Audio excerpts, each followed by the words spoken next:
Hey everybody, welcome to Mainly Movies. The second trailer for the 25th James Bond movie, No Time to Die, was just released early this morning. Over these last 8 months, my channel has become a bit of a Bond central as I revisited and reviewed the entire franchise.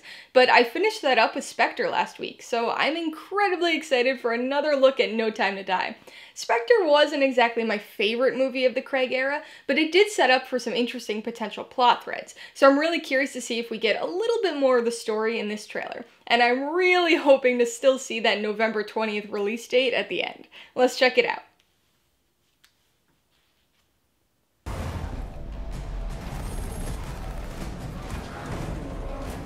Oh man. Still a really cool sequence. Part of this was in the first trailer. The past isn't dead. I guess that's when he gets called back to MI6. James, fate draws us back together. Now your enemy is my enemy.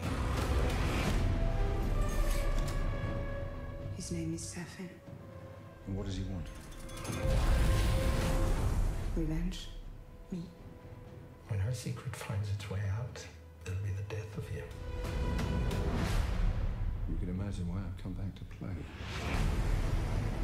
There's a young lady in Santiago I want you to meet. You're late. When you're ready. So, She seems like she could be a pretty good Bond girl. She's a disarming young woman. With the new I thought you 00. shot him. Yeah, well, everyone tries at least once.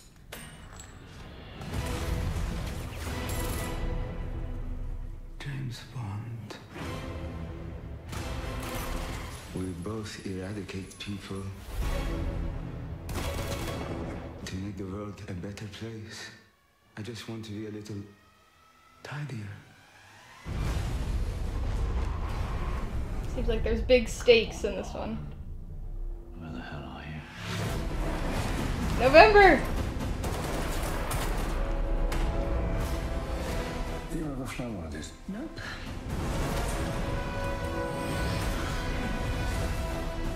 Harder to tell the good from bad, villains from heroes these days. What is it? You don't know what this is. He's going to kill millions.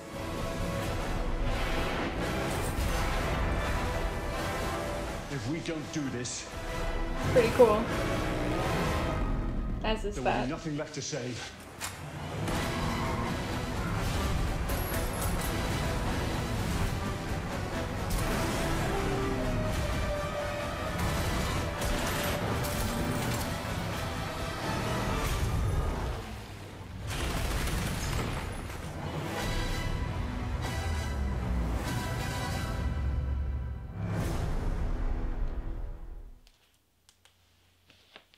Okay, so first off, right there at the end and also kind of in the middle, November. It doesn't say November 20th, but I don't know if the first one ever gave an actual date or just said the month. But either way, they're still seemingly on track for the November release date. So that is very encouraging.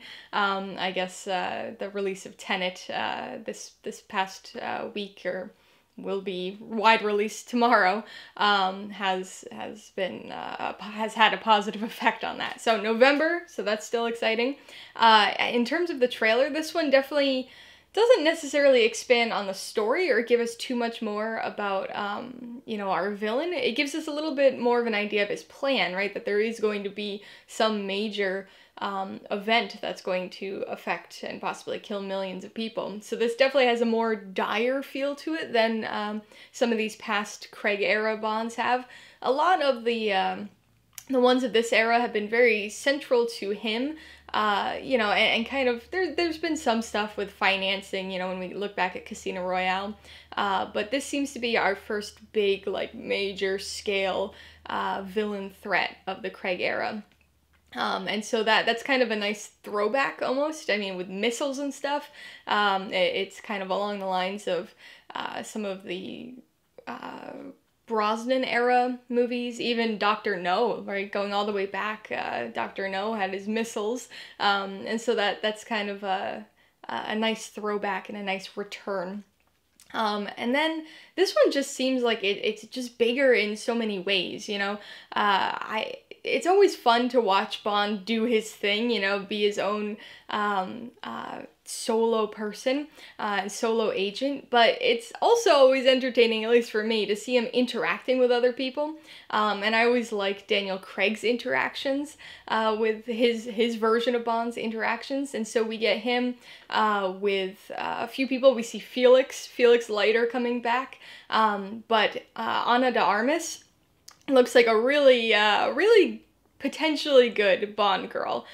She seems to be able to be useful. You know, that's one of the things that always bothers me about some of those earlier films and kind of mid-Bond movies, that the Bond girls just kind of are sort of damsels in distress or kind of just get caught in it. She seems to be somebody that actually knows what she's doing and has seemingly a true purpose in the plot, which is something I always like to see in the Bond girls. We've had Bond girls that have been able to do that lately, but anyway, it's nice to have that back. We've got Madeline back, so what that means for Ana de Armas as actually being a Bond girl, I don't know, but we'll see. And then, of course, we've got our new 00, who I believe it was at least hinted at in the previous trailer that she was a replacement 007 after he left to go be with Madeline. And so his interactions with her are kind of entertaining. She's very, you know, mission-oriented, seemingly, very monotone, very set on, like I said, the mission. And so I like that hint there. I think there's going to be some humor and there's going to be some interesting stuff. And then the action looks really intense. We've got some longer clips of some of the scenes that we saw in the previous trailer, like him jumping off the bridge or spinning around in the Aston Martin shooting and the motorcycle jump. But now we've got this plane that can unfold and refold and go underwater. So that's kind of a cool new thing, not really gadget, I guess vehicle. Bond has always had an interesting array of vehicles beyond the Aston Martins through the years, so that's cool. And I don't know, I'm looking forward to this one a little bit more. I mean, the first trailer got me excited, but this one seems like it's really showing this expansiveness that I appreciate here. You know, I'm hoping that this is going to continue the trend of the odd-numbered Craig era movies being good. You know, we have Casino Royale being awesome, Quantum of Solace taking a little bit of a dip, Skyfall being awesome, Spectre taking a little bit of a dip, so I'm hoping that this means No Time to Die is going to be awesome. But either way, I'm excited. I love Bond, and I'm looking forward to this. So those are just my thoughts on the trailer, but what about you? Are you excited for the 25th Bond? Be sure to let me know in the comments below. Alright, so if you got some enjoyment or insight out of this reaction, I'd appreciate it if you'd hit that like button. And if you haven't done so already, please hit subscribe or add it to see more videos like this, as well as movie reviews. Till next time, this has been Alyssa with Mainly Movies, the way life should be.